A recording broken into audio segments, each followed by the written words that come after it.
It's time for the Everyman podcast. So sit back, it's time to get your brain relaxed. So tune in almost every week as we share our thoughts that it's okay to speak. It's the Everyman, but it's for everyone. Making mental health priority one.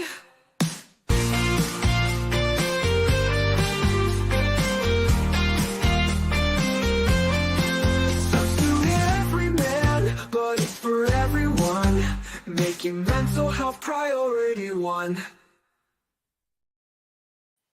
Hello, good evening, and welcome to the Everyman podcast. Now, tonight we are joined by a very special guest. We are joined by Matt Jarvis. And how are you doing tonight, Matt? Yes, very well, thank you. Thanks for having me on. Yeah, mate, honestly, we are super buzzing to have you on. It's obviously been a few weeks that we've been speaking, and I just feel like life's going that quick that it almost felt like yesterday to today. And I don't know about you, but I've hit 30 and life has just, I've like clicked my fingers and it just goes week to week to week so fast. Well, lucky you hitting 30. I'm And, closer to 40. well, But we'll let I completely understand. Yeah, we'll let the listeners see who looks older, and I think you might win this one. So It's a you lot can of take good that one. moisturiser. That's it. Yeah, no, that's very true. Dean and Callum, how are you both doing tonight? I'll go first. I'm good, thank you. I'm obviously been keeping busy, but great to get on here, have a good chat, whether it's about football, meeting as an elite athlete, and learning more about Matt's career and what he's up to now. Yeah, sounds good. Dean, let's test Dean's audio. Here we go. Oh, he's failed the first test. It's silent. Hang on, are we supposed to sing through this? You wouldn't think he's been doing this since day one to anyone listening. Right. Maybe a professional podcast, don't we? Yeah, this is typical though, right? Dean, we will come back to you. Hello. Wow, you've got an echo. Reduce your echo. So it's working now? Yeah, but you've got an echo. You need to reduce your echo on your mic. Bottom on. Is that better? Yes, it's better. We can hear you. Yes. I managed to one of my wires wasn't working, but I've managed to fix it now. But I know I've been sound. We've just been smashing it, me and you, trying to get fit for January. So I've just got back off a run. But yeah, keen to get into it. You know, me and Lewis have got a massive passion for football, so it's a pleasure to speak to a professional footballer. You know, brilliant. Yeah, I think it's a great start by Dean there. He actually redeemed himself quite well there, didn't he? He didn't fluster. And so what you'll see here, Matt, on Dean's top is he's actually representing his local team that he plays for. Do you want to tell Matt all about how you get on with them? Yeah, I get about 12 minutes here and there if we're winning. by quite a few goals. Is that why the training's in full force, is it? Yeah, mate, I'm getting on now, to be fair, and I'm like we're playing in Division 3, and all these are like the reserve teams, so like it's just full of young 18, 16, 17-year-olds just running rings round us, so I'm trying to get a little bit fitter and give myself one last shot at playing some more football. Oh, nice. Love it. Yeah, so what you'll find, Matt, is Dean is... how old are you, Dean? 34? 34 next week. 34 next week. So he still has the mentality slightly in his head. One good year, and he'll make it. There's still time. Why not? There's still time. Yeah, why not? Exactly. Yeah. It's only when someone watches you have that one good game you're in. Yeah. 2025, I just identify as a teenager again, so... Is that how it works? I hope so. Yeah, so tonight, Matt, we have quite a few things we want to talk to you about, and I think the headline topic would be around children trying to make it in football, because I think for me personally, I'm a dad. I'm someone who went through the academy system and ultimately didn't make it, and I remember growing up, and there wasn't the pressure that there is today, that it seems to be like there is today, around people or parents putting their kids under pressure. But before we get into any of that, what was Matt Jarvis, the kid, like at football? Like, were you the best in your team? Like, what did that look like for you?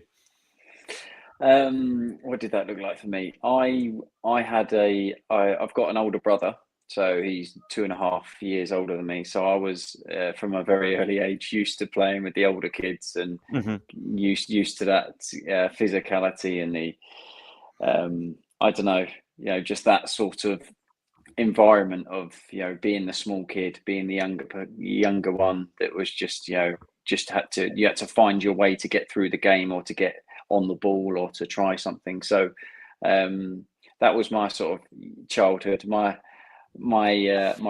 both my parents were England #1 table tennis players, which was an interesting. It's an interesting stat for you to start off with. So obviously they weren't playing when me and my brother were born, but my dad carried on and did. He was the England head coach for many years. So that sort of, I suppose, mental side of things, the competitive nature was ingrained with us from a very early age, and you can imagine what it was like as a kid. Even just playing over the park or something like that was was very competitive. So, but that was that was the enjoyable start for me as a kid.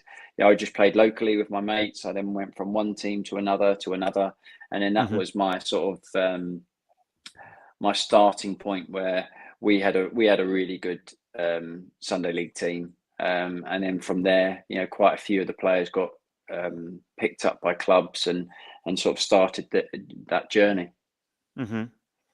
So when you look back at that time, like, how old were you when you first got into academy football? If your friends were you like one of the early bloomers, or were you a later bloomer into academy football?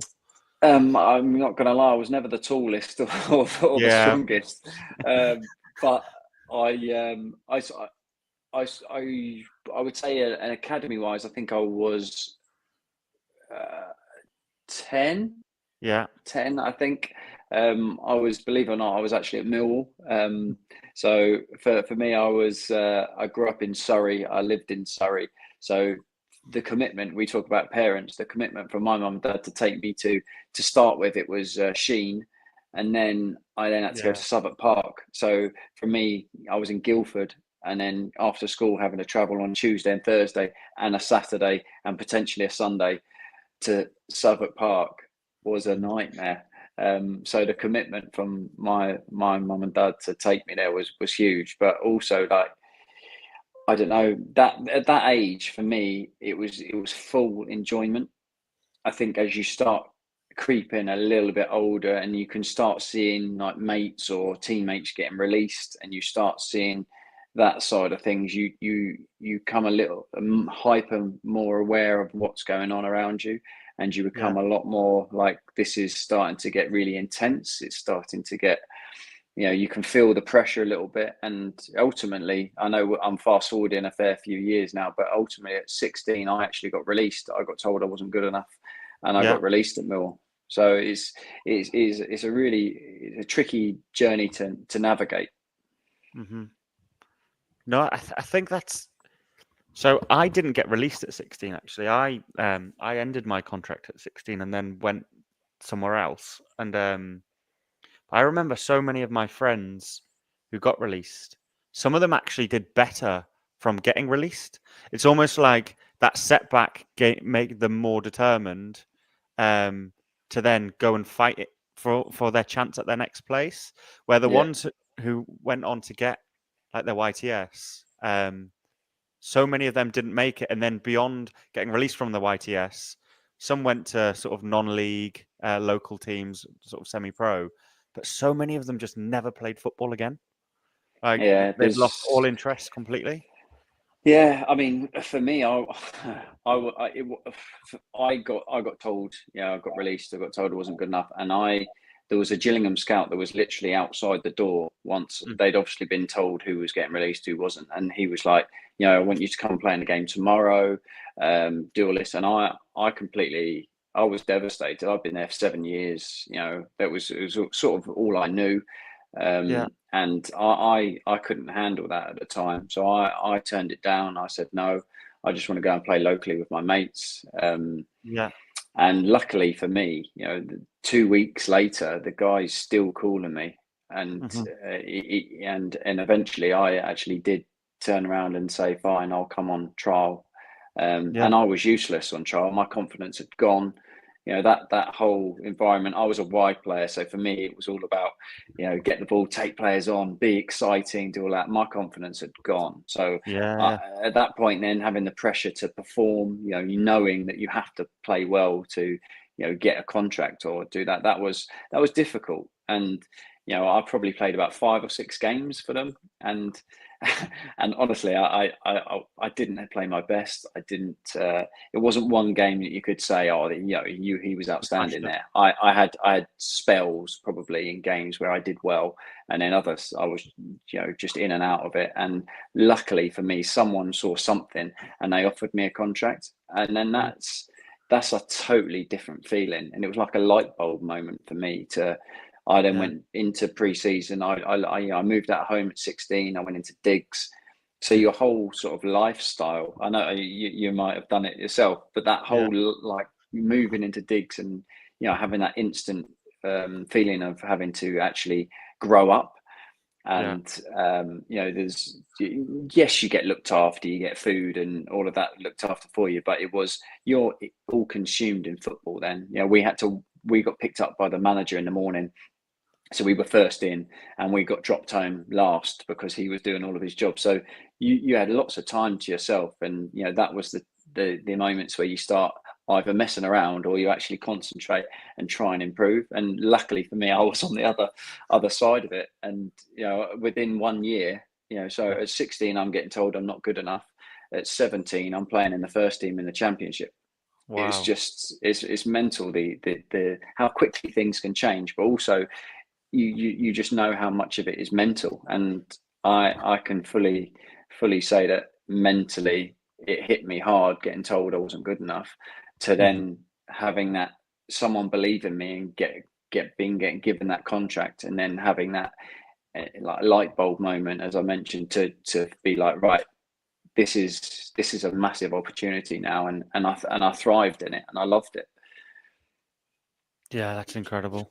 I think what's really interesting for me on that part is obviously you've had the setback and then gone again, but when you went again and you got, I presume, your YTS, and then you went into being with the first team, from a 16-year-old, you still have like a boy's body. Like, even though you feel like you're a man at 16, you're definitely not.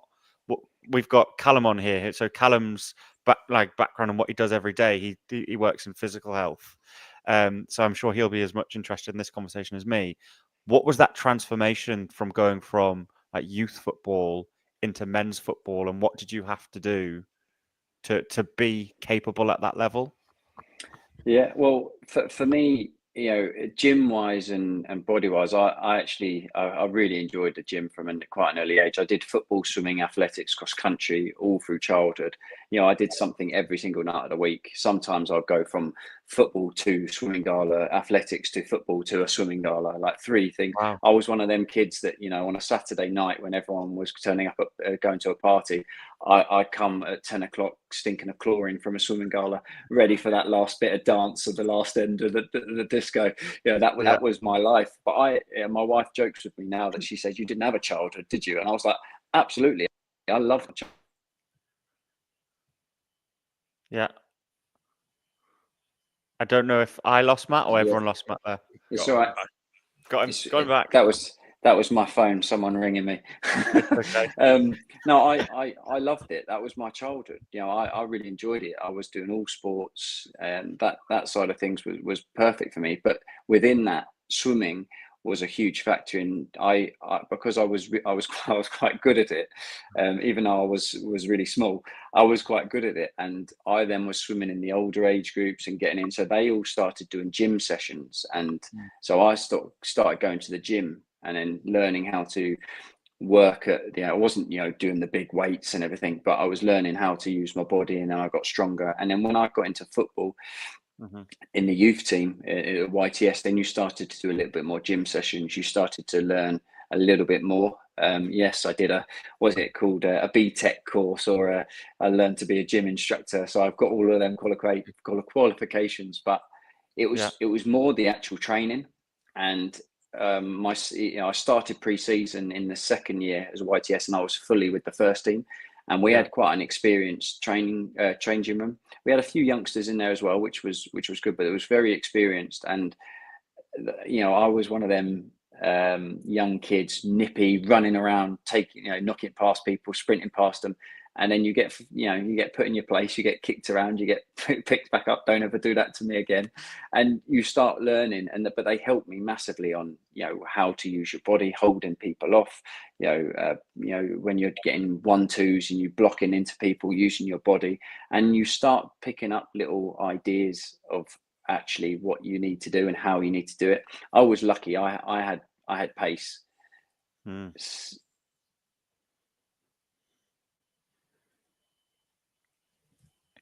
Could have happened again. Bad connection, maybe. But I think what's really interesting though about what Matt's saying there is the commitment to doing other sports and the impact that actually has on you as an athlete. So I have to be honest, me growing up, I didn't do lots of different sports. I did athletics. That was a big thing for me just because I was quick and I was a good runner. But then I really just doubled down on football. Are you telling me, Lou, that you never played pool when you were younger? I am the worst player at pool in the world. Callum, you should see him play pool. He uses the bottom of his hand. I don't. That's still yes, he does. Yes, he does. He uses the bottom of his hand and shaking all over.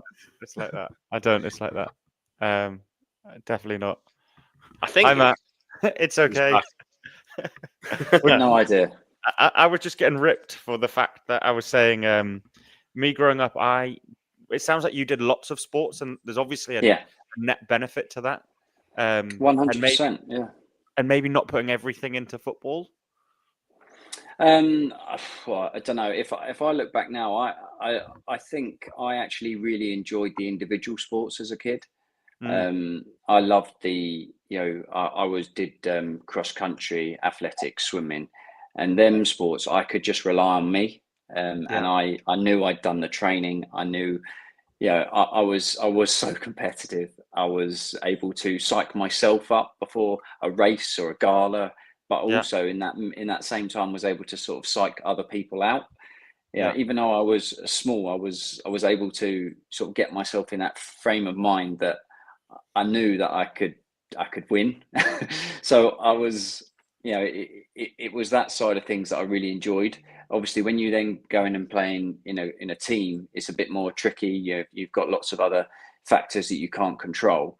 But football was always my number one. It was always going to be my number one. But I really enjoyed the individual sports, and I massively am a big believer in you can't just pin it all on one. You've got to go.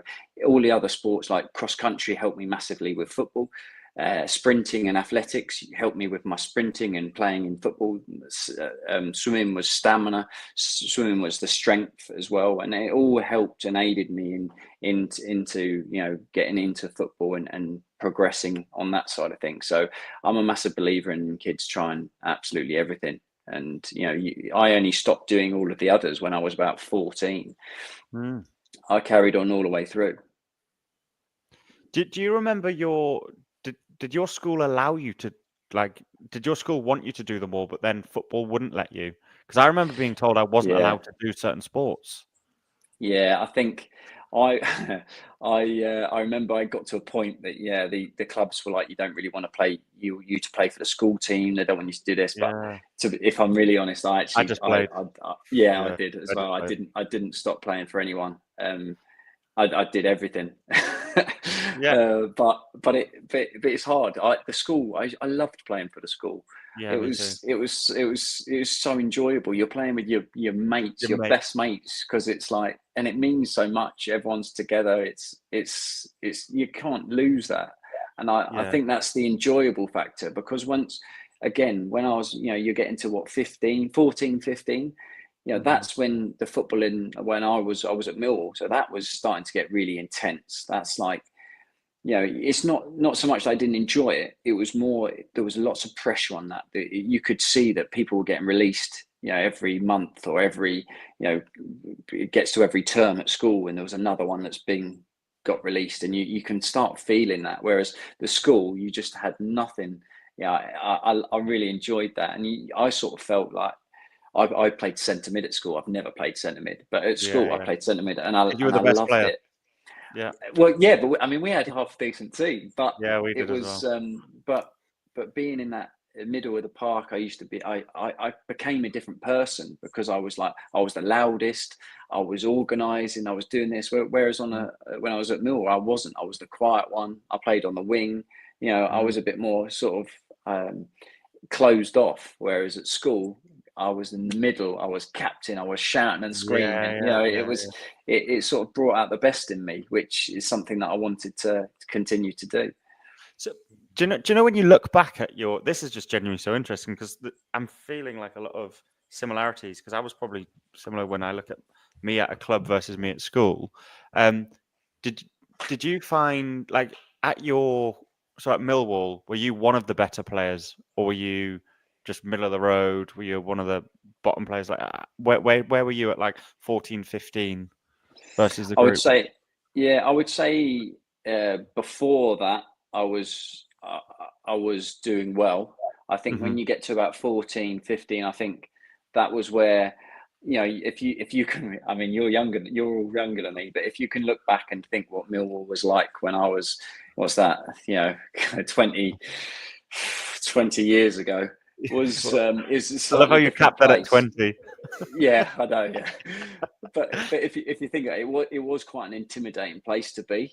And I was from Guildford, a very different place. I was, it was an intimidating place to go. And so I don't believe that I was the same person when it got to about 14, 15. I feel like I not shriveled up a little bit, but I think my confidence, my whole belief in myself sort of faded a little bit. And it's probably why I did get released in the end, because I probably wasn't showing the capabilities that I'd done before.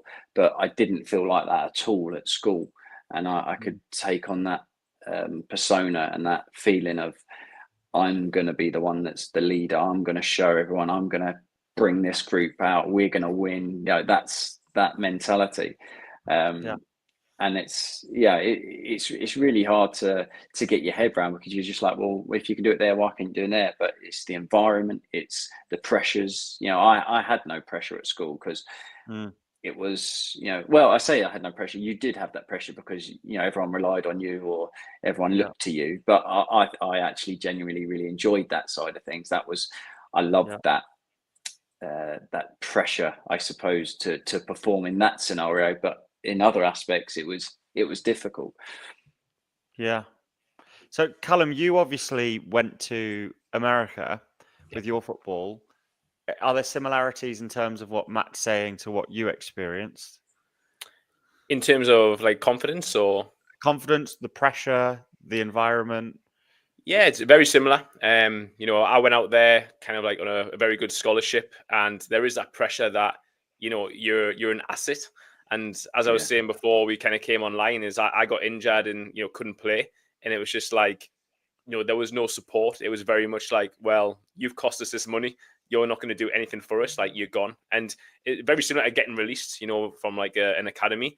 It was just like I lost my identity, but I also lost that support of, a bit of arm around the shoulder, a bit of man management. And I think as well, and this is probably the same, for everyone kind of growing up, is the man management has never really been there in the coaching until I'd say the more recent years. Especially maybe at the youth level. There's probably the odd, coach here and there who was a good one who would support you, but it's very kind of cutthroat. Just, you're not good enough. There's the door. Maybe an exit trial if you're lucky, or maybe go on to another local academy or somewhere if a scout sees you. But I think, there was a lot of pressure, because not only are you trying to, maybe play football or soccer, as they call it, but it's also like you're studying full time. You're potentially working on campus. Or I was doing a lot of coaching, which was nice, but I don't know. It was a lot of pressure, and I think and I'd like to ask Matt this as well. Like, obviously, you probably lost, a lot of confidence when you were released, and then luckily you kind of got given that contract. Obviously, that's a big boost of confidence. But would you say there was any kind of main, people throughout your football career who helped, elevate you from, that first initial professional contract? Was there any standout people who you thought that guy was just a real standout character? He really boosted me in terms of confidence, supported me, and maybe got you to the levels that you went on to, in your career. Absolutely, yeah. I totally get what you mean with everything you've just said there. And for me, I've had loads of people just at the right sort of spells in my career. Obviously, as you mentioned, once you get that, I got that contract at Gillingham. That was a huge confidence booster for me. And then there was like Andy Hessenthaler was the manager. Well, he was the player manager at the time. And that, to then have, get given that opportunity with someone that was also playing in the team, that was my first ever experience of having a manager, was the player manager. So that's a good different sort of thought process as well. But he was very good. And as I mentioned, that squad was experienced. So they did look after me as well. There was lots of people giving me advice, but also on the pitch looked after me. If I got taken out, like they were all backing me up. So, and I wasn't the one getting up to fight; it was everyone else. But I think the group of people I would say that's probably had the biggest influence on away from my family, because they've had a huge part in a massive part of my career. But the people was when I went to Wolves. I had Mick McCarthy, who was the manager, he's probably the best manager I've worked for. Just the biggest compliment I can give him. He was honest. He would tell you whether you played well. He would tell you if you didn't, and he would tell you why. How would he tell you that you didn't? Like, I think that's always really interesting. Is how do managers do that? You did say I could swear in here, didn't you? Yeah, you can say whatever you want. No. He was really good in the sense that, like, he would. For instance, if you come into a game like on a Friday, and you've probably been there, where the assistant manager would come in and give you the curly finger, we used to call it, and go, "Oh, it's a Friday morning." He'd go, "Oh, Jarvo, the gaffer wants to see you," and you'd be like, "Oh, here we go, I'm not playing tomorrow." And it would be one of them, and you go into his room and he would say, "Look, Jarvo, you're going to be on the bench tomorrow, and these are the reasons," and you would have your bit back. "Oh, I don't think that, blah blah blah blah," and then he'll go, "Look, this is my decision, but I need you to be ready for me, because if it comes on and we're losing, I need you to come on. I need you to change the game. I need you to do this for us as a team," and blah blah blah. And you come out of the meeting going, "All right, okay." And you're like, hold on a minute. I've I'm been not dropped. playing. What's going on? Yeah, but he just, you wanted to play for him. You would do anything to, like, you'd run through brick walls. You would put it, and he created a really good atmosphere as a team. And for me as a player, his assistant was Terry Connor, who was incredible. I couldn't have wished for a better group. Mick surrounded himself with such good people. Like TC used to take me out before training, after training, work on my game. So as an actual individual, as a player, he would take me out and practice crossing, practice cutting in and shooting, practice positioning, practice where to be on the pitch. And then the fitness coach at Wolves at that time was a guy called Tony Daly. I don't know if you all remember him. He was a winger for England, played for Aston Villa, like played on the left, was right-footed, really quick, tricky. That was me. Yeah, it was your game, yeah. Yeah, so he worked physically in the gym.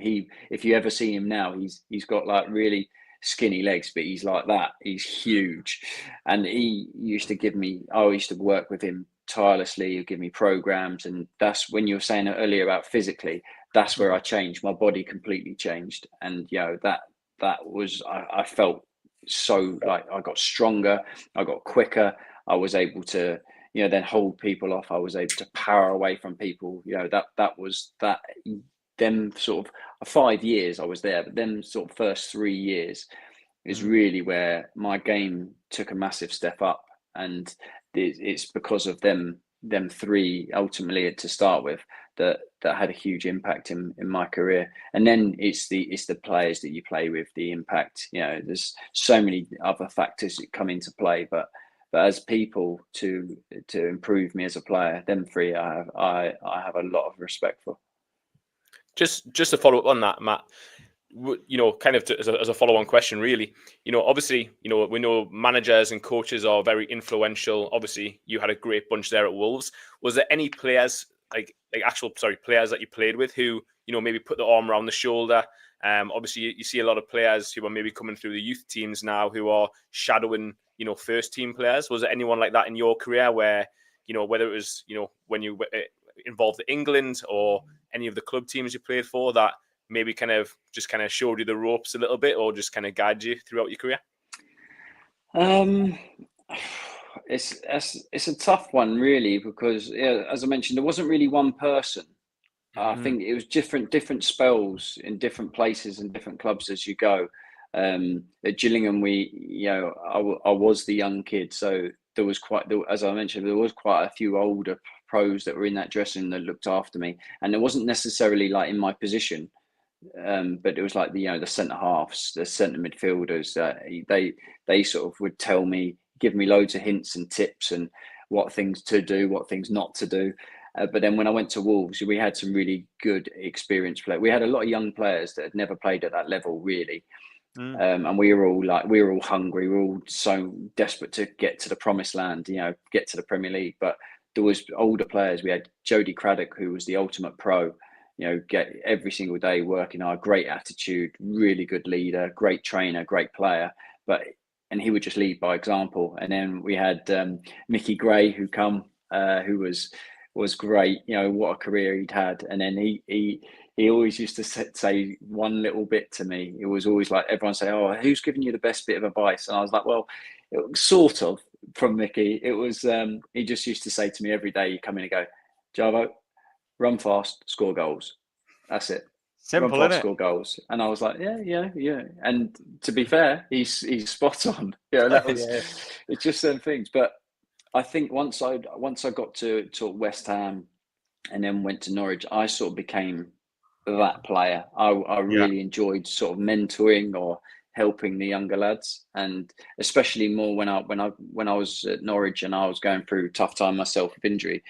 There was so many young players that were playing in that team that were in the Championship that were doing so well, first time getting into the first team, having really good performances, and I found myself taking on that role, and I really enjoyed it. And I still speak to a lot of them now because, they had such a good time, and I feel like I was able to sort of, nothing to do with me, but just help them in certain aspects. And then I've still been able to see them on that journey, and I carried that on when I was at Walsall. I carried it on at Woking, and I still have people call me up just randomly every now and again and just ask me for some help. And I do this. I mentor at Wolves now in the academy, and it's just being able to pass on my experience, because whoever it is, if they're going through something at 17, 16, I've probably been through it myself. If it's I'm living away from home, I've done that. Injured, done that. Been dropped, done that. There's so many different things that I can help with. So I want to sort of be that person to help and guide. And it just comes with experience. It comes with, being on that path and have been through it's not always the highs, it's always the lows you've been through to help these people and to help yourself. Yeah, no, I think that's so true. And I suppose why this topic tonight is super interesting for me, especially like young people getting into football. So I am interested in your opinion on this. With how do you think football's changed from when you were a YTS to sort of now? Like everything I see, for example, media, Sky Sports, whatever, it seems like the 16, 17-year-olds are getting these big contracts at such a young age, where you used to have to like sweep the changing rooms and clean the boots, and like maybe mine wasn't quite washing the kit, but I know the generations before you might have had to wash the kit and stuff. Where nowadays a 16-year-old does none of that. There's staff that are waiting on them hand and foot, and so there's that point to it. But then there's also, how important was it for you to have that grounding? Oh, I mean, you mentioned that. My experience as a YTS was definitely like that. We had to stay behind, clean the boots, wash the change rooms. If anything, the first team happened, we would have to stop our training, run over, move goals, do whatever. And absolutely nothing. We had to stand up and sing and get snow thrown at us and ketchup and all sorts to try and get a tip at Christmas. That was what we had to do. But I think you make a really valid point. I even went my experience towards the end of when I was playing, like if you asked me as a 17-year-old, 16-year-old, 17-year-old to go into the first team change room, there was absolutely no way I would do it. No chance, because that fear of going in there and that they're all older pros and you had that respect and that. I think now everyone's just quite happy to bowl in, no problem. It's it's not. I don't think no one lacks respect. I think it's just normal now for people. I feel like we had to earn that respect to get into the changing room. You swept all the change rooms, you did all this, and then when you got your pro, you didn't have to do that, and you were in that change room, and you sort of felt like you earned it to get in there. I think now that there is so much more. I mean, the training, the just even like the statistics, the information, all of the training, it's miles better now from when we were that age. So the kids they're so much better technically, they're fitter, they're stronger, everything's improved. But that side of things is still like they don't have to do them jobs. You can't do that. They're not allowed to do that. I think that side of earning the right to get there is a bit more. It's a bit more vague. But at the same time, that the players that are producing now are miles better than what it was when we were there. But at the same time, it's that fine balance of trying to actually get them to understand how incredibly lucky they are and what opportunities they have and the respect that they can have with everyone else that's been before, to also been in a position that you actually don't have to do any of these stuff that everyone else has done previously. I think there's a fine balance, and it's right in some ways that everything's moved on now. It's not it's not 30 years ago, but the other pressures that it comes with that is the social media, is the back when there wasn't anything like that. So you didn't get found out from doing something and doing something else because of socials.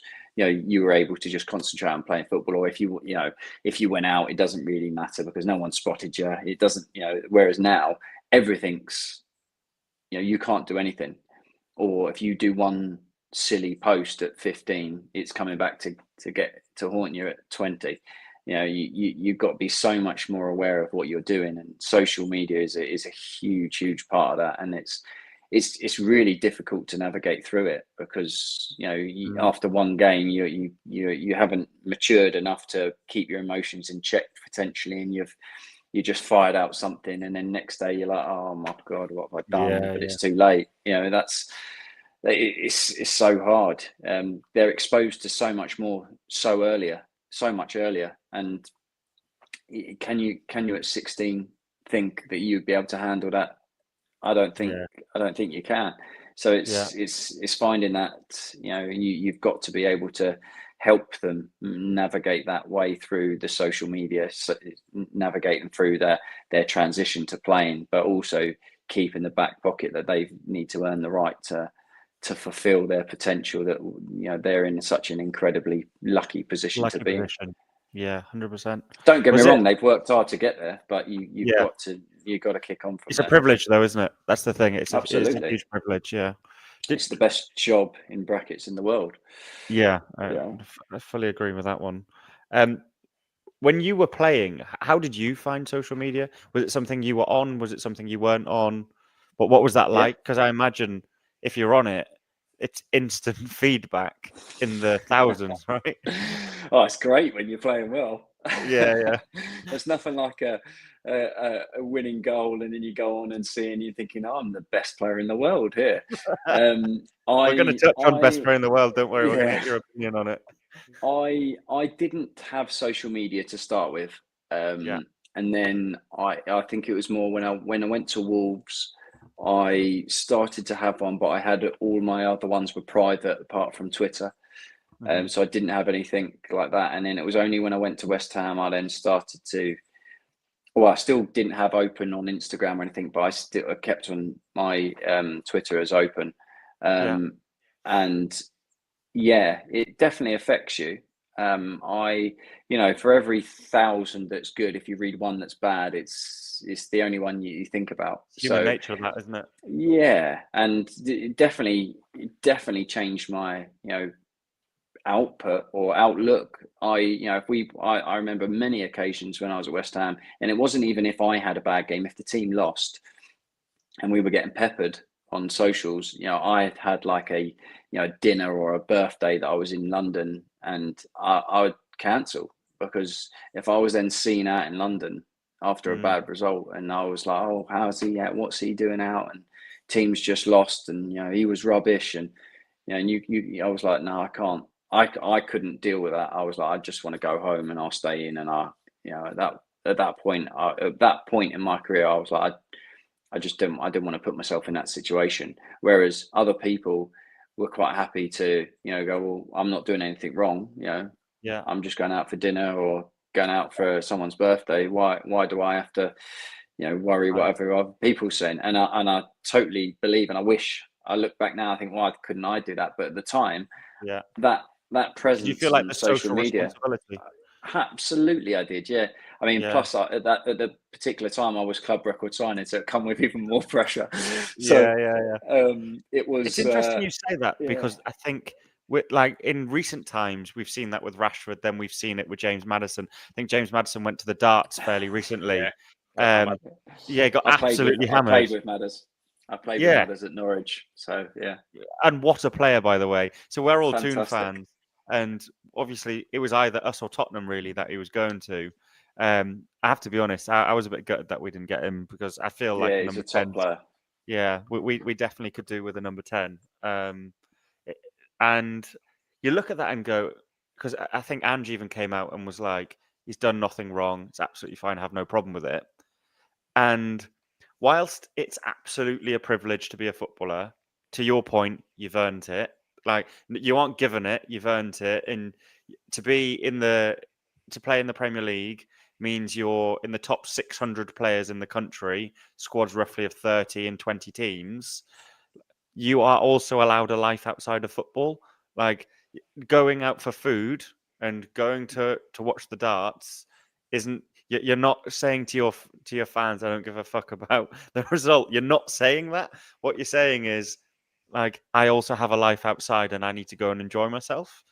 So it's interesting that you're looking at that and saying you wish you had done that, because how many times did you miss out on that family meal or that friend's birthday or whatever because of the pressure that maybe you put in your own head to not be seen to be disrespecting your fans?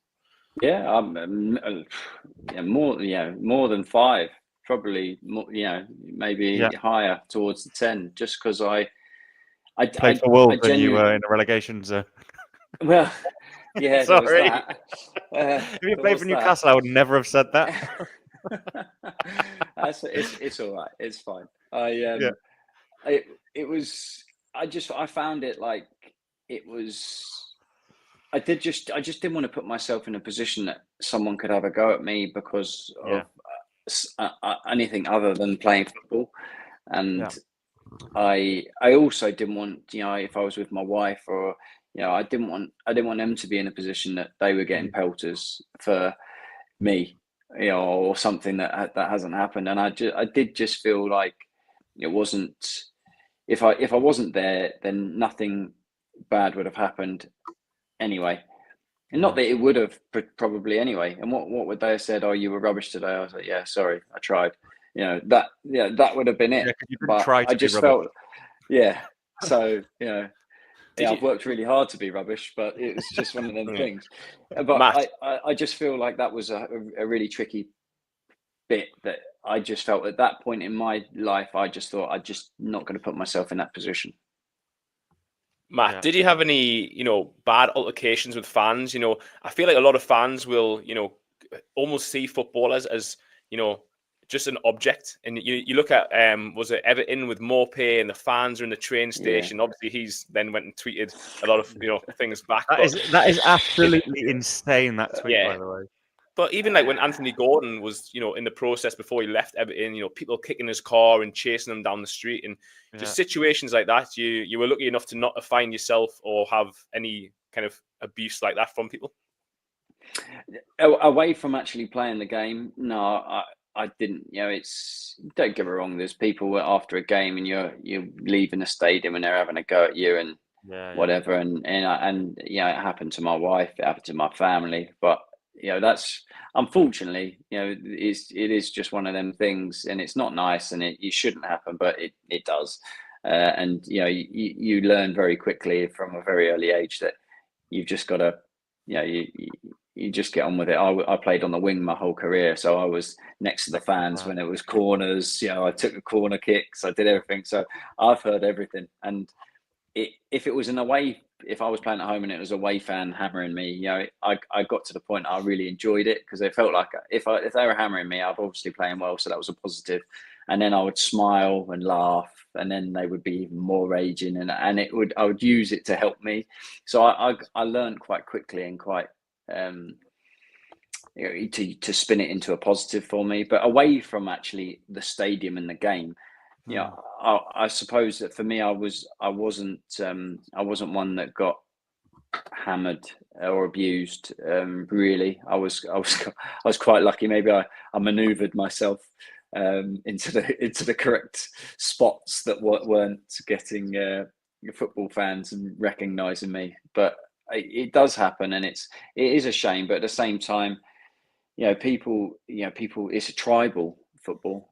It's people spend a hell of a lot of money to travel and follow their teams, and they've had a bad week at work and they want to vent, and they use going and watching football and cheering their team on to get it out. And it is what it is. Sometimes you can take it and you can fixate on it, or you can just let it go and try and concentrate on what you can. The biggest thing, I think it was Mick McCarthy told me, you can only control the controllables, and that is something that has stuck with me the whole way through after that, because there's all of this that's going on around you, but if you can just concentrate on what you need to do, don't care about anyone else, in a nice way, that is the only thing that you need to you can control what you can do, no one else.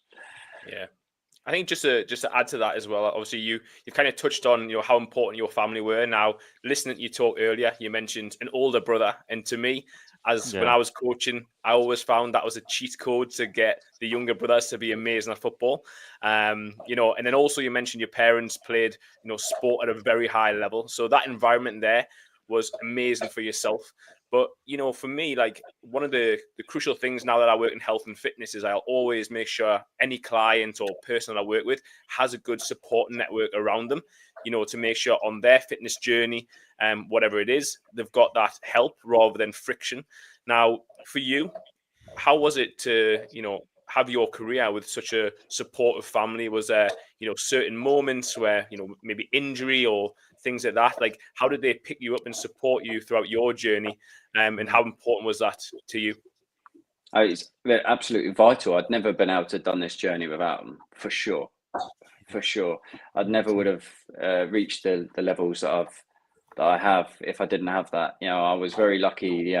Both parents were instrumental in obviously the younger years of developing, I suppose, that mental desire and competitiveness, but then obviously the willingness to take me here, there and everywhere as well, because that's a huge commitment in itself, which I'm finding out now with I've got kids. Got a whole newfound respect for them, standing out there in the cold.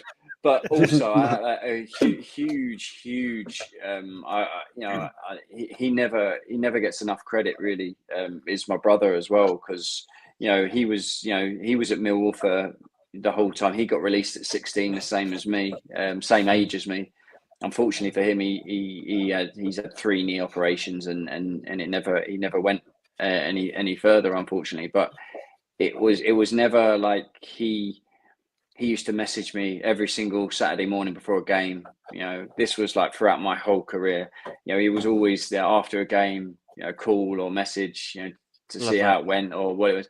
And like that obviously is hard when you're the older brother than younger brother's doing, I suppose, what you were wanting to do. So, but I've never ever had anything but love and support from him. So that's another huge positive. And I can never not say my wife, because as you mentioned about injuries, I've been through an awful lot, and especially towards the end when I was at Norwich, I had 4 operations in 3 years.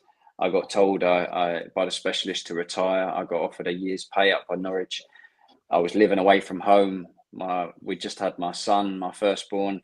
They were living down south. I was up in Norwich 6 out of 7 days. It was the worst time in my life. It was awful. It's but if it wasn't for her as well, her family. Have you ever? I don't know why I'm telling you this now, but have you ever met have you ever watched the film Meet the Fuckers? Yeah. Right. So that her family is like not the same, but it was like the sex therapist woman. That was her, and my family was the other ones. Like they're so open. They talk about everything. Mine are very much the other side of things. But her mum's a psychotherapist. So my wife's very much like talk about everything, very open. And in that sort of 3 years of my life, that was the most important for her to get me to open up and talk. And you talk about mental health, you talk about all of this. It was awful that them 4 years being injured and getting pelters from the fans, getting told you weren't going to play again. Club basically wanting to get rid of you. There's living away from home, missing my son growing up. I had all of this going on, but having that support from her, especially because no one else really knew what was going on, because you don't tell anyone really, but she knew.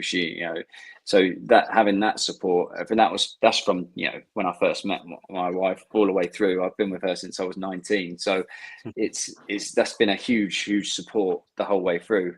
And these are the things that you always fall back on if you're going through any sort of, it doesn't have to be football, but if you're going through anything, these are the people that you fall back on, and your friends and your close friends, and I mean, teammates are absolutely fantastic for support network, but it's not quite the same. It's banter, isn't it?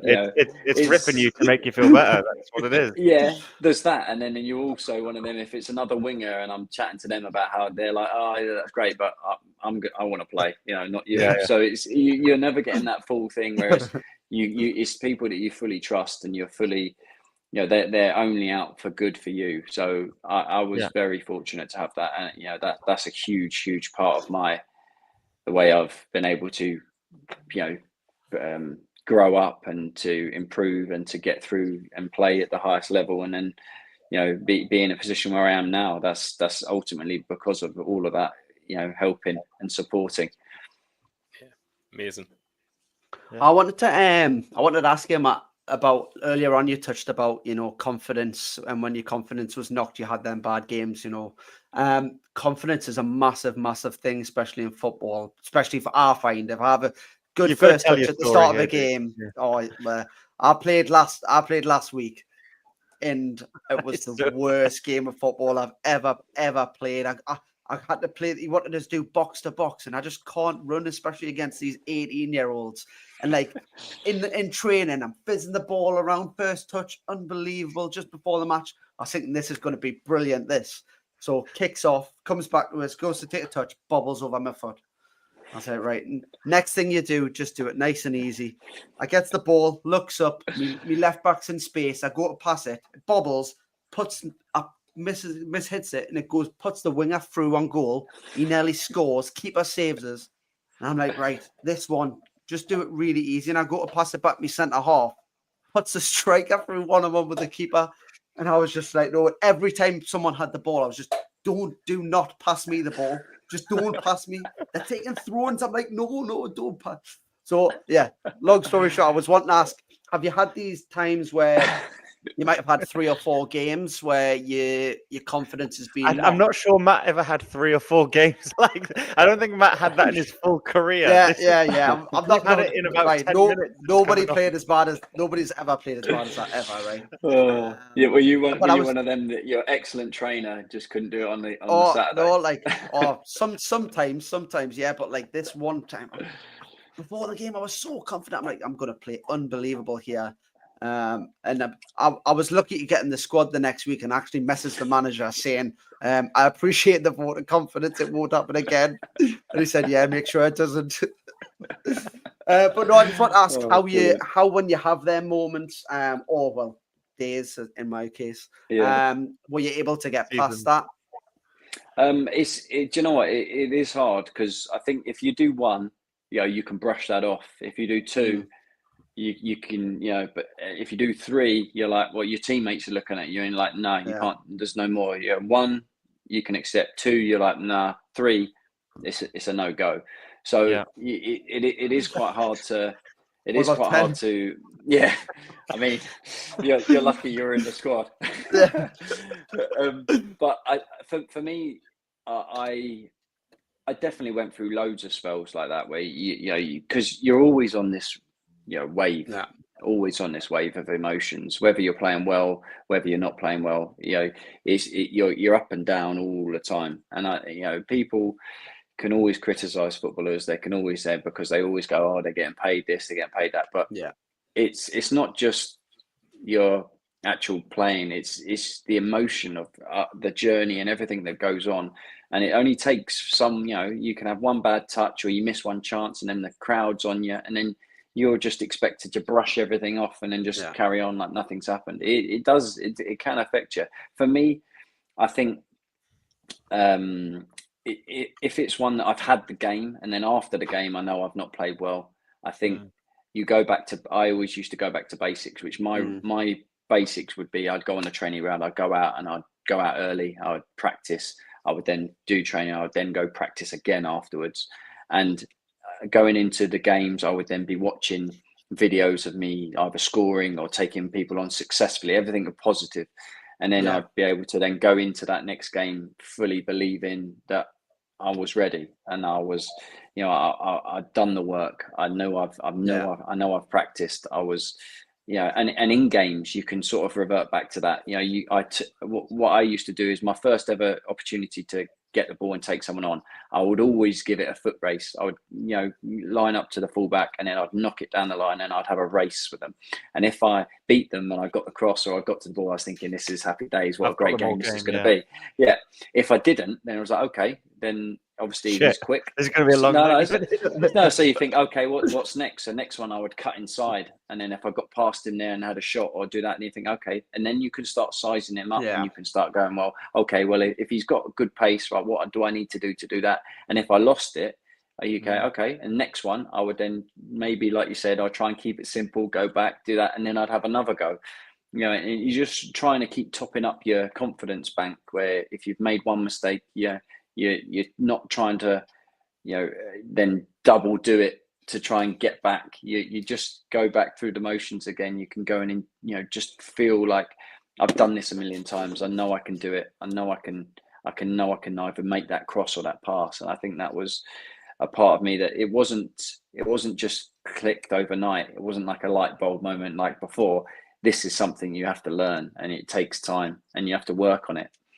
Some people can, honestly, I met so many players that can just switch off straight after a game, good, bad, or indifferent. They're switched off and they're ready. Nothing affects that after it. They've forgotten the game and they've moved on. I was not that person. I would go over things a little bit too much. And then the worst part for me is always watching that game back. If you've made that mistake, It was awful.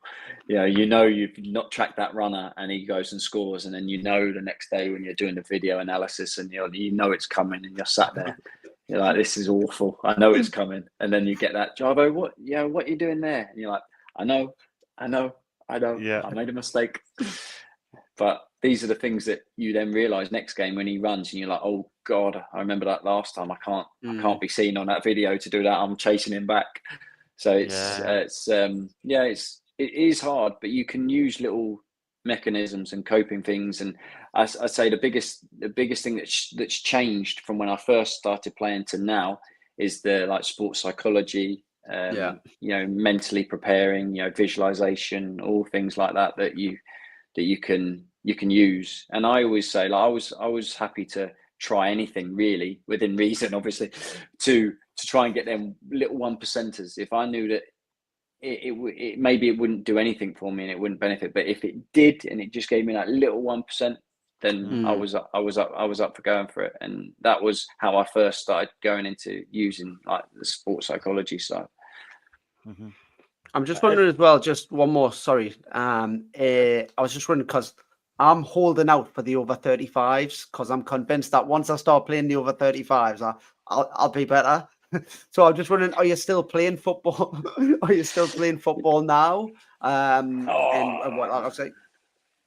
No, unfortunately not. I wish I could. My body's sort of given up on me now, unfortunately. But I still fit. I just don't. I've not run at all. I've played in a couple of games, and then I play in the games, and I have not run since the day I retired. I haven't gone out for a run because my ankles, knees, it's no fun. But I can genuinely. I keep myself fit. I love the gym. That's my sort of. It's my everyday sort of keeping my mind active and I love going in the gym, and that's my place to go to feel better, I suppose. So I'm still in good condition. I can't keep doing it. And every now and again when I play the game, I massively miss it. I wish I could do. I wish I could still play now for sure. Couldn't stop yourself. I wish I could. No, well, yeah, you might if you had my ankle. But so I do the media and the punditry, and I do all of that now. And the only time I ever really get, I wish I could do it, is when I go pitch side. If I'm up in the stands, I'm all right. But when you get down on that grass, it's a completely different feeling, and you're like, oh, I miss it so much. I genuinely, there's so many pros and so many players that I speak to now, I don't miss it at all. But I genuinely feel like I would, if I could, I'd still play now for sure. Mm-hmm. Would you have been one of those players who just kept dropping down the leagues if you could? Would that have happened, do you think? Or? I sort of did at the end. I played it. I was at Norwich and my contract finished, and then I had a few options, but funny story, I was actually doing the media at the time. I'd done quite a few different bits, and then I had a phone call, and it was from Martin Tyler, and he was like, and I was thinking, this is brilliant. Like, what's he gonna want me to do at Sky?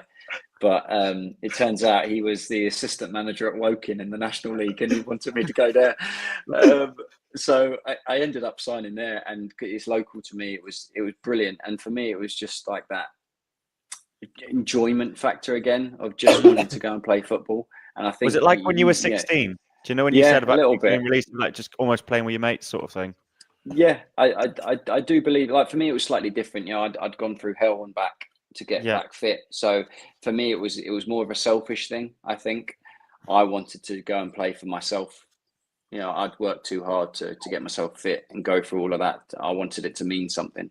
I missed parts of my son growing up, and I was just like, I wanted it to actually mean something. So I was being selfish, and I wanted to carry on playing. So that was more for me, and that was going back to the enjoyment and just going to play and just wanting that enjoyment side of things, which it was great. Apart from COVID happening in the middle of it, but different in the National League to the Premier League when COVID happens. Matt, just to kind of sorry, just to jump in. Like, obviously, you've had a great career and you've played, several clubs at very many different levels. And obviously, you talked before about, the confidence when you first get on the pitch. You'd want to go and take your opponent on. So, was there a player that you ever came up against who you would say was like the hardest opponent? And then also, as an add-on to that question, who was the best player that you feel like you played with within your career? Good questions. I never felt like I would go into I played against the best fullbacks in the world. And every single one, if you asked them, I gave them a good go. Like, I would never turn down the opportunity of taking them on. I absolutely loved it, testing myself against the best. And you can go from like Zabaleta when he first come, there's Glenn Johnson, there's Ivanovic, all of these players. I played against Gary How good Neville. was it, young I played Michael against Richards? Yeah, Micah Richards. I played against him. Yeah, but the thing with me is I absolutely loved it because I was quick. So I like Kyle Walker. I'd give anyone a race, or I'd give them a go. I'd try and take everyone on, and I don't know. I feel like that was people respected that. I think a little bit. And I thoroughly enjoyed it. But as far as who was the best, there's only ever one person that I ever say, and that's only because I think he was the best fullback to ever play in the Premier League, and that's Ashley Cole. Yeah, well, I think you can't argue with anything with that. He's quick, he's strong, he's really good attacking, he's really good defending. He runs up and down. He's got a brilliant engine, and he played in an unbelievable team. So you just. Well, yeah, absolutely. And you just, it was. I only ever played on the right wing for 2 games a season, and that was to basically try and stop him. And it didn't happen. Yeah. And who was the best that you think you played with? Again, I'll have to revert back to what I've said previously, but I've played with so many different players, but all like unbelievable players, but all very different stages of their career. I played with Joe Cole at West Ham. What an unbelievable player, and what an incredible career he's had. But it was more towards the end of his career. I played with James Maddison, at Norwich. He was sort of the start of his career. The only player that I would say that I've played with when he was in his peak, and then I played with him, was a guy at West Ham called Dimitri Payet. That's Panenka. That season he had was phenomenal, and he might not have been the best player that I've ever played with, but that season, just for him being in his pomp when I played with him, it just sort of tips the boat. Yeah. Was he just on a different level? Like, do you see someone like that and you're playing with him, and like, does he just always have an extra yard? Is he always seeing things before you? Like, what's that like? Yeah. I mean, because you're all elite, right? You're all the best players in the country.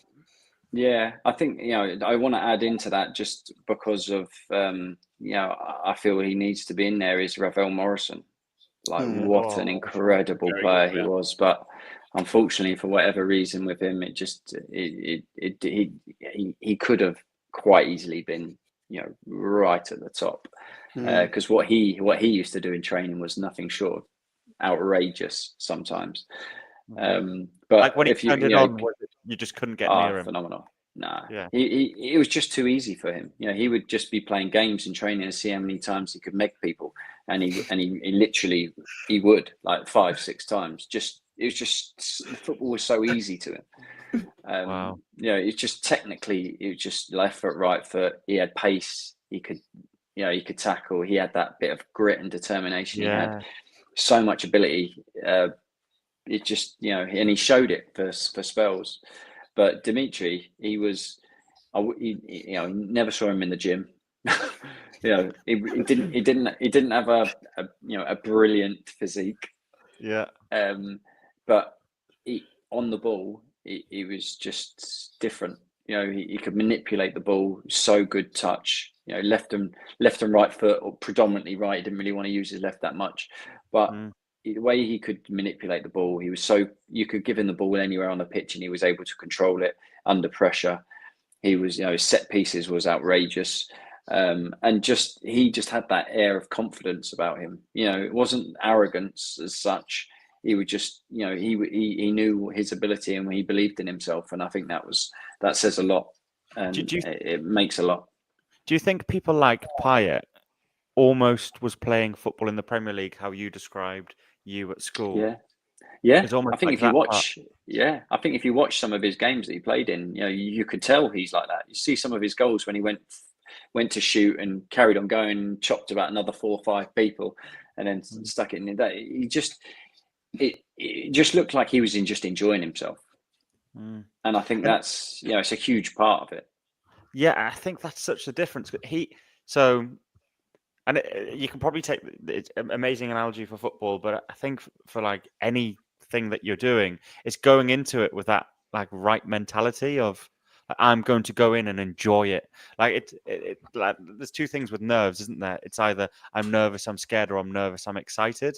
And how you view those nerves is whether you're in control of the nerves and the excitement, or the nerves and the fear is in control of you. And maybe that's just what the best players do. They 100%. I think if you look, you look at now players in the Premier League, you can find out pretty quick whether they've got that or that, that or the other, because they'll be playing in the Premier League or they won't. You don't get a massive window of opportunity. You take it or you don't, and that's where you can. If you've got that ability, then great. But you need to have the head on the shoulders as well, and you've got to be able to control your emotions. You've got to be able to use your nerves to positive energies, and that's it. It's not an easy skill. Sometimes people think that's just you've got it or you don't. I think you can definitely improve, and you can help yourselves with different processes that you can put in place. But ultimately, I think if the ones at the top, they've got that grit, and I'm gonna win today, or I'm gonna go and do this today. That ultimately that's why they're at the top. Yeah. Do you know there was another thing you were saying there about when you were a player and you were coming up against a fullback, your mentality was always, I'm going to run at them, I'm going to get at them, I'm going to make this a game. So when you now do your punditry work and you look at today's tactics, I think you know where I'm going here. And the game is not that. The game is possession, keep the ball, territory, control versus more of an open game. Do you think so? Question within this: do you think we are losing the individuality of football and the Gazas, like the people who are the mercurial talents, because it's all about the system? Like does Matt Jarvis, is he as successful in today's game as he was back then because the system limits what you can do on the pitch? Yeah, I think Pep's got a lot to answer for, hasn't he? I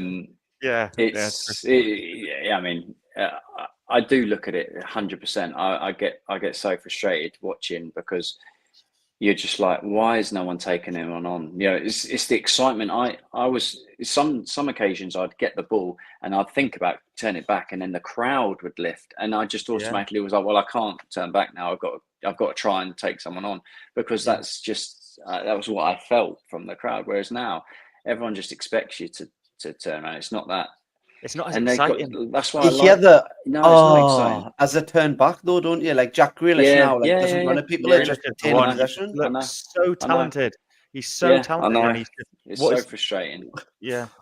But I do look like, now I like players that are a bit spontaneous. Like if you look at like a Doku, yes, sometimes it's not the best, like the end product or whatever, but he's sort of got drilled to come back, and I think he's almost fighting against it a little bit. Nah, I'm gonna this is me. So I quite like that, and he's he's got bundles of ability, and he can go left and right, and he's got skill, and he's got pace.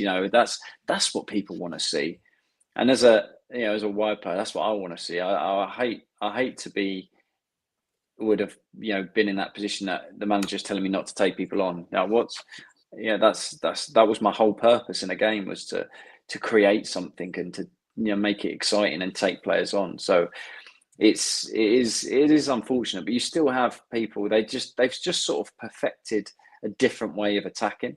Yeah. And I think, even like a Salah, he's just a machine. But Yeah, it's do you gold. really see him taking loads of players on anymore? No. It's just a different way of attacking. So it is a frustration. I do want the out and out winger to be back. But We need just more not Jacob sure. Murphys. Yeah, that's Yeah, what well, I was about to say. yeah. Just bombs forward, big Yeah, touch and wow. sprint. But even inverted wingers now, like every winger's an Yeah. inverted winger. Like as a Yeah. striker, right? There's nothing worse than all your wingers want to do is just cut inside and shoot. Just square the Yeah. ball. Just square the Yeah, I ball. know. Yeah. That's Yeah. it. Well, You I look at, played with Jacob at Norwich. Did he? Norwich, yeah. Yeah. He's What done was he extremely like? well. Really What well. was he like? Yeah. Oh, he's exactly like you would expect him at Newcastle. He's done really well. I think he's. The reason I think he's done really well is because he grafts, he puts in the effort, he puts in the work, and his quality's been brilliant this season. He works hard, he knows what his strengths are, and he uses them. He's got great energy, great pace, and he's got good delivery. So it's not rocket science to see why he's in the team. He's a great player to have, and when he's on song, which he is this season. It's perfect for the way that Newcastle play. Yeah. Especially good kid as well. Yeah. What did you say there, Callum? Especially when you can just pass it to Isaac if he can't shoot. Yeah. I love Isaac. What a baller. Yeah. Matt, I've got a couple questions. The first one's just a bit of a fun one. Now, you mentioned your parents were very good at it was table tennis, right? Now, in the academy systems, and I'm sure at the first team training ground, everyone's probably playing. Did you play a lot of table tennis, in those situations? And if so, were you any good? If not, who was the best table tennis player that you played with? So I never be the best. I never, my mum and dad never pushed me into table tennis or my brother. But we did play a little bit. So I'll give you a good story. Is when I got called up for England, there was a communal area with a table tennis table, and I'm one of them that I don't play, so I don't have one. I never really play, but if you play for like 20 minutes, you get your eye in a little bit. I'm all right. So I went and played. I lost my first two games on the table, and then you come off, and then so I then sort of got myself my go came around again, and I come back on and played, and then I beat everyone, and then the next day everyone found out. and I got hammered. They were like, I can't believe it, he's absolutely hustled us. I was like, well, it's not like that. I just it's one of them that I wasn't I didn't I had no practice, had a little warm up, and then I was all right. Yeah. But there was some decent players there though. Joe Hart and Milner, they were decent. So the title for this podcast will be, you claim that you're the best table tennis player in England. God, no, absolutely not. You need to scrap that one. So the next question is a bit of a deeper one, and I told Lewis about this question earlier, and I think he was going to ask it. So sorry, Bob. No, you take it, mate. You take it. One thing I found when I got injured and I stopped playing football, I kind of mentioned it earlier, was I felt like I lost a bit of my identity. And it was kind of like, you grew up, people knew you as, the footballer. For myself, or you went to America, played football. Now for yourself, after such a long and a great career, it's kind of like, how did your identity change? Did you struggle from, being a footballer and moving into, other lines of work? Did you have stuff kind of already set up so it was an easy transition, or did you struggle at all from maybe a mental side? Like, what was, that period of your life like from being Matt Jarvis, the footballer, to Matt Jarvis, not the regular guy, but, the next dad. Yeah. How did you find that? It's, I think if you speak to anyone that's retired, or like getting to that point in their career and they retire, you can never have enough support. And I think people don't really realize the impact that it makes. It's ridiculously difficult. One, because it's the only thing you've ever known. You've done it for 19 years. I've done it for 19 years. It's I think even the simplest things of like routine, escaping the money and not getting any paid anymore. just the simple things of a routine. You get to, I've been, you've been told what to do for 19 years, where to be, what to bring, where, what time, everything's getting laid out for you, and you wake up and you're like, what am I going to do today? That little, I know it's a tiny little violin, by the way, but it is, I love routine, I love structure, and that's all my life's been. So when you don't have that, it's a really difficult. I was on the management committee of PFA for 7 years. You can get privy to a lot of information, and it's awful statistics when you see people have retired. I think it's like 2 in 5 are divorced, or no, sorry, 2 in 5 are bankrupt, 3 in 5 are divorced once they retire. It's you can easily see why that happens, because one, you're not getting paid, 2, there's nothing, you're craving something, there's loads of things, so to answer your question, it's really hard. Yes, you crave that excitement, and that you want everyone to be shouting and screaming for you. You just that's what it is. But you 100% need to keep busy. You 100% need to try and get in. And I remember at 17, the older pros at Gillingham going, "It goes so quick. You need to think what you're going to do afterwards." And you're like, "Shut up! I'm 17," and it goes so quick. So 100%. It's a ridiculously difficult time. But for me, I was, I suppose, fortunate in the sense that I was starting to do the media and the punditry, so I was able to sort of maneuver into that a little bit. I've sort of tried to keep every door open, which is difficult. But I'm an ambassador at West Ham, so I'm there doing stuff on match days. I'm mentoring at Wolves. I'm advising a sports psychology app that's just being released. Cool. I've just finished my CEO of a sports organisation course, so I'm trying, hopefully going into that side of things as well. I'm part of a golf events company as well. So as I say, just trying to keep it broad, but you can fixate on trying to do as much as you possibly can, but also trying to do the right thing. And as well as that, I've got 2 kids at school, and it's carnage. Yeah, I can imagine. Yeah, I think for me, it was also losing like the banter with the lads, and every day it was like it was just fun. Like, and go in a changing room, banter, and then suddenly that's just gone. So it's just like rebuilding that. I'm sure for yourself, it's maybe again surround yourself with the right people. Like, obviously, you mentioned you stay in touch with a lot of people, and I think the good thing, like you mentioned there, is you kind of had that punditry kind of lined up, and you probably are still catching up with people that you played with or against, and you've still got that banter, which is the good thing. Yeah, I think the West Ham has been great as well, because you are, like you said, that banter and that sort of changing room vibe. I see them every weekend, pretty much, and that keeps you involved in it a little bit. But I think in some ways COVID sort of helped me a little bit, because I had to then start training on my own a lot more. Obviously during them times, and now I actually I don't mind training on my own at all. I've got the mentality to train on my own. I don't need someone to G me up, but also like I think you just got used to it. And so I'm quite happy to go in a gym on my own and just sort of crack on. Whereas probably before, you need that sort of team spirit to go in there and enjoy yourself, and you'll probably not do the actual gym you're supposed to. You're just going in there for the crack.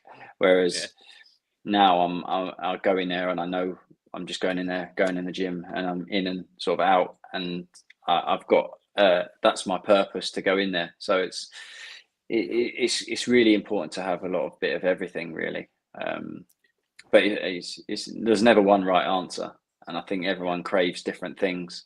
I'm just trying to keep that all of the other little bits alive, and I think you try anything you possibly can. Do you see yourself ever going into coaching or not? No, I've done my badges. I've done my badges, but as I mentioned, I've got kids. My son's 8, and I got asked to take his team, and my brother did his son's team, and he was like, "Do not do it." And I was like, "Okay." And I've taken a session or 2 for the team, and it's a nightmare. I was like, "No, I don't think I can do it." And and in some ways, I'm glad I don't, because already my son's decent, and he's got unbelievably great ability, and he's at that point where he's not got enough confidence in himself to go and do it. And although I stand there and I'm like, I can help you so much, and then but he doesn't want to know because I'm dad. Because your dad, yeah.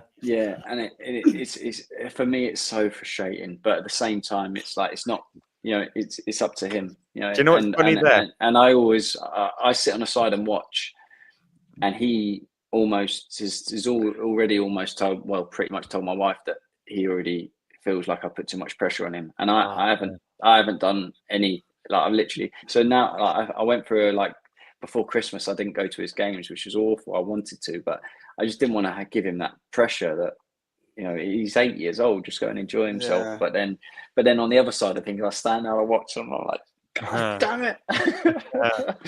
So hard. It must So be hard as far as going to coaching, school. I can't do it. Yeah, but can you imagine going to school if your dad was Matt Jarvis? Like, if you look at that the other way, and it's like the pressure. Yeah, I get it, but the thing for him is, unfortunately, the school that he goes to, like, if you could see the football team of the dads, it would be pretty impressive. You got like Crouchy, Ashley Cole, Sterling, Joel Ward, Scott Dan. Yeah, if I go Gaz Cahill, it's a pretty good football team. So I don't think he has as much, pressure as everyone else. You need a lads v dads, like, charity game at some point. You'd absolutely battle them. We'd never let him win, that's for sure. Yeah.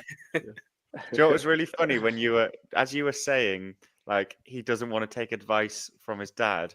I watched Dean's face in, like, disappointment of, like, I wish you were my dad. We watched his face, and he was like, "Why did what?" Honestly, you're my dad, and listen to everything you say. Yeah, honestly, I think I've been drilled that way. That's if someone tells me what to do, I go and do it. Like, now I'm trying to play golf, and if someone tells me you should do this, I just do that, and I just can't get my head around why they don't do it. But he comes to me, and I tell him something, and he just completely ignores me, and then he'll go, "My coaches told me to do this." I'm like, Leo, like, your coaches never played. Like, just listen to me. Like, I can help you. And he's like, no, my coaches. I'm like, okay. It's funny though, because, like, when I was growing up, I was exactly the same. Like, my dad, when he wasn't working at Newcastle, like, he would come and watch the odd game, and he had, like, the old version of the pro license. I don't know what it was called back then. So even though he didn't play at a good level, he was qualified to get to the highest level. And even if he was there, he was the one person, if he tried to tell me something, it was like, no, I'm going to listen to this guy's dad on the team who's never played a game in his life, has no badges. I trust him more. But yeah, I think it's just a kid's thing, isn't it? Yeah, definitely. No, I think so. One big question I had before we start to wrap up would be, how did you find playing for England? Like, was that the pinnacle for you? Was that, like, because I can't remember who said it, that they were saying that it might have been Carragher or someone, that playing for Liverpool was bigger for him than ever playing for England. But was England the biggest thing for you? 1,000,000%. 1,000,000%. It's the pinnacle. Absolutely. It's the dream come true.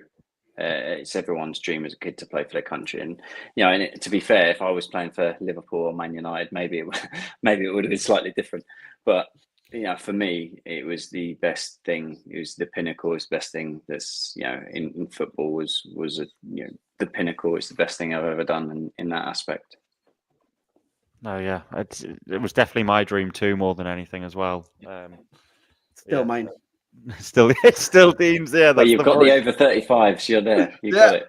Yeah. And then over 40s. It just keeps going. But yeah, Matt, I think we could have actually spoke to you forever. It's just amazing to hear your story, what you're doing, what life for you's been like after football. And honestly, thank you so much for coming and speaking to us around your story, and equally touching on the things around mental health. It's huge for us. We're a group of northern lads just trying to make a difference, to make sure ultimately that people realize that living is the most important thing, because me personally, I've had my struggles with mental health, and getting the chance to speak to people like yourself around some of the things that you've been through and the good and bad as well. It's super inspiring for our listeners, and yeah, we're super grateful. Absolute pleasure. Thank you for having me on. Yeah. I've enjoyed it. It's always fun for these to realize that, like, even though we put you on a pedestal, that you're just a normal human being, the same as us. Like, Who's really good at football. even before this, I didn't think you would just be normal like this, but it is good just to get that insight into, like you say, we had one guy on, which was he was the head of sports science at Chelsea, and he said the difference is you are just normal people who are really good at one thing. Yeah, Not the only that's the difference. But yeah, thanks for coming on. Thanks for coming on, mate. Really appreciate it. No worries. Yeah. But if you ever need any little advice where you're playing, mate, just give us a message. Legend. I might need a bit more than that. But thank you, mate. Appreciate it. Yeah. No problem. Thank you to all listeners for tuning in. Obviously, this goes live on Spotify, Amazon Music, Apple Podcasts, all that over the next week. Next week, we have Anth Hutton on, who won Big Brother, and he is the founder of Never Throw in the Towel Project, which is a charity supporting men helping prevent men from committing suicide. So super excited for that one too, and we will catch you next week. Thank you very much. Good night. Peace out.